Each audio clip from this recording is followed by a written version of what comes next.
We have a special show for today as we are highlighting our Black History Month stories from around the community. The month-long celebration honors the contributions, culture, and the legacy of Black Americans that they have given our nation. And over the last month, we've met with incredible individuals and organizations across Central Texas to hear their stories. Black History Month is sponsored by Astound. Starting off our Black History Month special for 3 Mejia families, Juneteenth went from a day of celebration to lifelong grief. This year marks 45 years since 3 Black teenagers died while in police custody during the town's Juneteenth festival in 1981. Tonight we're remembering the Comanche 3 this Black History Month. 6 News anchor Adriana Alexander spoke with the victim's family member and others connected to the case who say questions still remain decades later.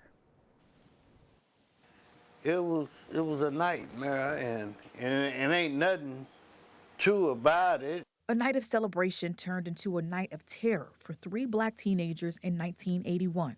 Carl Baker, Stephen Booker, and Anthony Freeman were at a 3-day Juneteenth festival on Lake Mejia on June 19th. They've been doing it for years, ever since I was a baby. The Booker T. Washington Park was known to be a place where Black people in the community could gather, celebrate, and feel safe. It was so packed you couldn't. It take you an hour to get down on the grounds. Cars parked all the way out to the road of 84. This is car right here.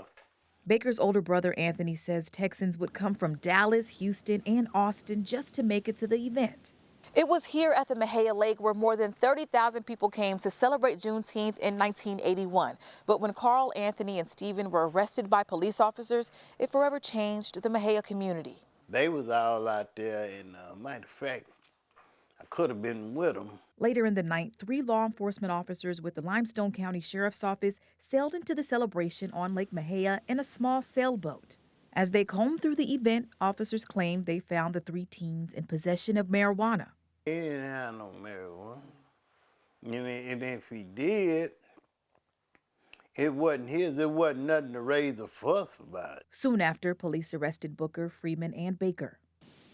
Police and the 3 teens then got on the boat, but it wasn't long before the weight of that boat caused it to capsize. All 3 officers survived, but Booker, Freeman, and Baker drowned. That boat wasn't equipped for that many people. The officers were later charged with negligent homicide. At their trial, a central issue became whether the teens were handcuffed on the boat. Ray Anderson was on the jury and still feels uneasy about the proceedings of the trial. I can honestly tell you right today, and for us being a jury member, for one jury member to hold that oath today, do what I think is right, I still don't think that we never got all the answers that we needed to pursue a criminal trial. All 3 officers were found not guilty, just shy of the 1-year anniversary of when it happened. Anthony said the verdict was heartbreaking, but not a surprise. I knew they wasn't going to do nothing in the first place because it took them too long. Those officers went on to continue their careers in law enforcement, but for many in the Mejia Black community and for the victims' families, a trip to Lake Mejia is more than a visit to the water. I think about it every time I cross it. It's a painful reminder of Carl Baker, Stephen Booker, and Anthony Freeman, a loss the community says it still carries almost 45 years later. I think about my brother every day. Probably will, because I owe my brother. That was Adriana Alexander reporting. Each year, the Mejia community gathers to celebrate Juneteenth, but many say the tragedy still shadows the day, and the memory of the 3 teens remain forever tied to the city's celebration. Meantime, McLean Justice of the Peace is making an impact, not just with his gavel, but with his story of second chances. His journey started from feeling out of control in the courtroom, but he worked hard to change his future so he could inspire the next generation. 6 News reporter Sydney Walker shares his story with us in honor of Black History Month. All right, let's get y'all married. When he's not officiating weddings, 6th year on the bench. Judge Gregory Johnson is running small claims court or evictions court or even working as the on-call coroner. To him, it's a dream come true. You know, when I was 15, I made the decision. I said, we are going to become an attorney. Whether he was dreaming of practicing it or facing its consequences. I actually found myself on the other side of the law, mixed in the wrong crowd, making poor decisions. As a kid in Waco, he turned his life around, serving in the military, owning businesses, and joining city council. Still had the passion to be in the courtroom, to have an impact. He found his way to the courtroom, just not the way he originally planned. When this opportunity came to serve as justice of the peace, I said, that's my opportunity to be in the courtroom. The same passion, but a different goal. I'm not here to punish you. I'm here to hold you accountable. Seeing people for who they are, as someone once in their shoes. And I would tell you, even as a judge, I wake up every day as a black man. He's faced setbacks as a young black judge. I know how it feels to be discriminated against, to lose opportunities, to be treated as a second-class citizen. He says it makes him a better leader. Those experiences, it gives me an opportunity to see people, not just the offense that you've been accused of. And an example for the next generation. I make it a point when I go to schools to read to young people, I put my robe on, I carry my gavel, because I want them to know that they can be here too. He's living his dream. It is normal for me to have 40 or 50 cases in a day, but I'm still going to take time to spend, even if it's just 30 minutes, reading to young people, because we have to get back. All right. Johnson said he also makes it a point to take off the robe, leave the bench, and spend time in the community. He said he wants to understand and connect with the people he serves. Well, now we're honoring a legacy rooted in land and history. Since 1865, one family story has stood the test of time. It's the story of Jim Ed Snow in the freedmen's town of Lincolnville, now a part of Gatesville, a place that may no longer appear on a map, but whose legacy still stands strong more than 160 years later. Jim Ed Snow grew up in Coryell County on land his family owned since 1865. He had only a third-grade education, but his life tells a far greater story, one shaped by service to his country, devotion to his family, a deep connection to the soil beneath his feet, and the ancestors who worked it before him. Before his death last year, he reflected on how much the world around him had changed. And I've seen a lot of changes a long time ago. I can remember when we used to come to town in a wagon, take us an hour and a half. Now we can come to town in 10 minutes. That land once sat inside a freedmen's town called Lincolnville, which was near Gatesville. It was founded by former slaves after the Civil War and named after Abraham Lincoln. One of its founders was Silas Snow, a man born into slavery who helped create a place where black people could finally grow roots. Generations later, that same land raised Jim Ed Snow. For his children, the land carries generations of labor. So when you see like the hills and valleys in the land, some of that was natural, but most of that was done by my dad and his dad. Jim Ed Snow saw farming change too. It used to be just cotton. That was the biggest seller then. But now it's another seller. Wheat and corn. But while tools changed, character didn't. He helped a lot of people, you know, and he had a lot of respect for people, and people had a lot of respect for him. That strength still moves his family. I always try to make myself in the character like he was. Tough, very, very tough. Probably the toughest in the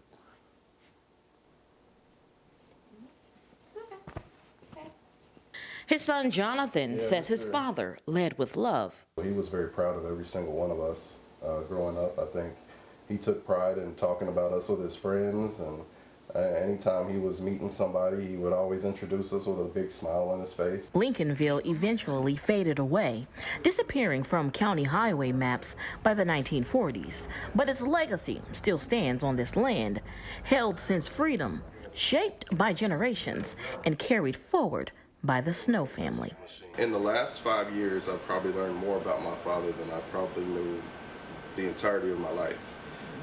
So in learning that makes me want to learn more, and realizing that I have the ability to get that information because I have family that are still living, that grew up in this era of Lincolnville, that, you know, kind of experienced it, I can get that information that I'm looking for. So I know that that's not easy for a lot of people, and I can appreciate that. And that was our Jasmine Caldwell reporting. There's even more to Jim Ed Snow's story. He was a United States Navy veteran who served during World War II. He went on to create a successful excavating and demolition company, helping shape many of the prominent buildings still standing in the Dallas area today. If you want to learn more about the town of Lincolnville, there is a display at the Coryell Museum and Historical Center in Gatesville. Black History Month is sponsored by Astound. Welcome back to our Black History Month special. We're learning more about a church in Hooker Heights that's preserving the history of Black Christians in Central Texas. 6 News reporter Juliana Jackson joined them for Sunday service and witnessed the past and the present coming together in Adams Chapel.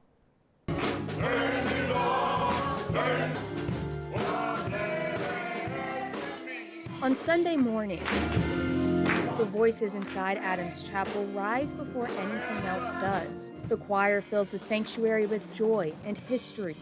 For the men and women in the pews, this isn't just a Black History Month service. This is every Sunday. They live Black history every day. You know, they live it every day, but just to be able to celebrate it like they do today. Bring your first fruit to the house. Reverend Dr. Eddie Ellis Jr. has stood behind the pulpit and says he looks out and sees the 20-year-olds beside the 90-year-olds, the veterans beside the children.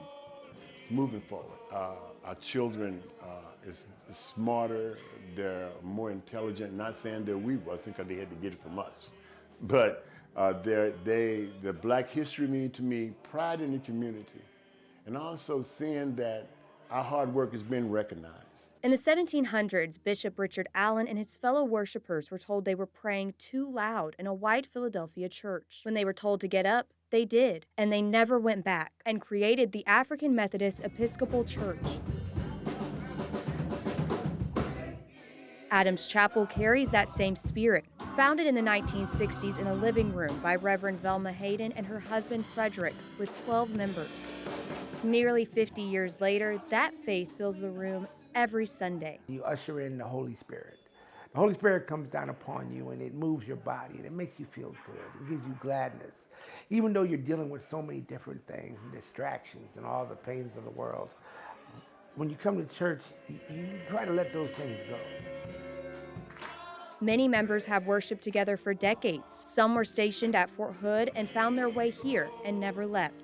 Others grew up in these pews, moved away, and came back. Reverend Ellis says that's exactly the point. Let me know that they not only have the belief in God and they have faith in God, but also I haven't forgot where I come from. They still remember that. In a church that began with 12 people in a living room, the voices of Adams Chapel ring out like they always do. Embrace the future, but don't forget the past. Because, you know, history is there for a reason. If you don't remember your history, then you'll end up back where you were. Juliana Jackson. Adams Chapel will be celebrating its 50th anniversary this year. Services are held every Sunday, and they invite the entire community to join in. Well, now, while there were no Waco natives in this year's Super Bowl, decades ago, one Waco native left his mark on the game in a very different way. Rodrigo Barnes was a trailblazer on the football field from college to the NFL. But to his family, he was simply Uncle Roy. Sydney Wicker tells us about the legacy of Rodrigo Barnes. Everybody knew about the game of football with him.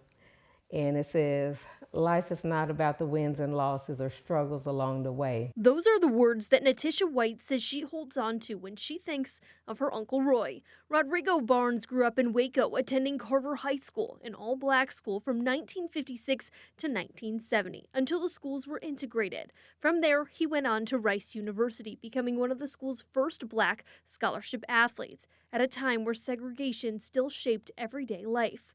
Former Wolves teammate Staley Vincent remembers how small their circle was and how close it became. It was extremely difficult. We were our own support network. And so every day, usually after practice, at some point during the evening, the four of us would all meet and say, how was your day? And, you know, to kind of help us get through the next day, because we knew it wasn't going to change overnight. Barnes and Vincent didn't just make history within their football program. Barnes also made an impact off the field by starting the Black Student Union at Rice.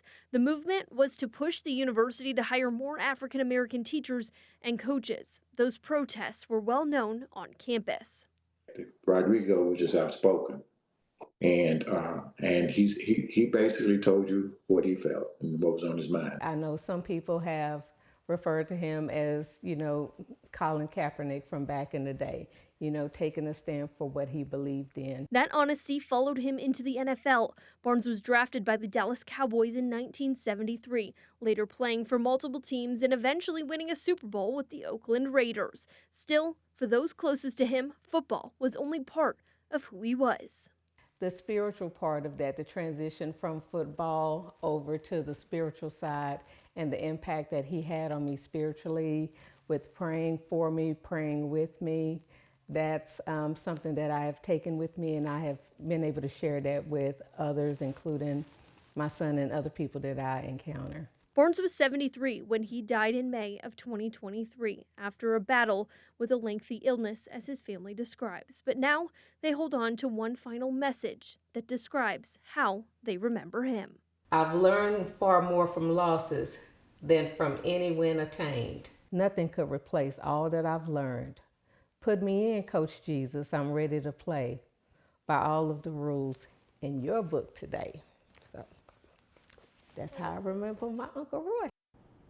Barnes's legacy will always be remembered. They call him one of the first four at Rice, since he was one of the first four Black scholarship athletes at Rice University. One of the other first four was Mike Tyler, another Waco native.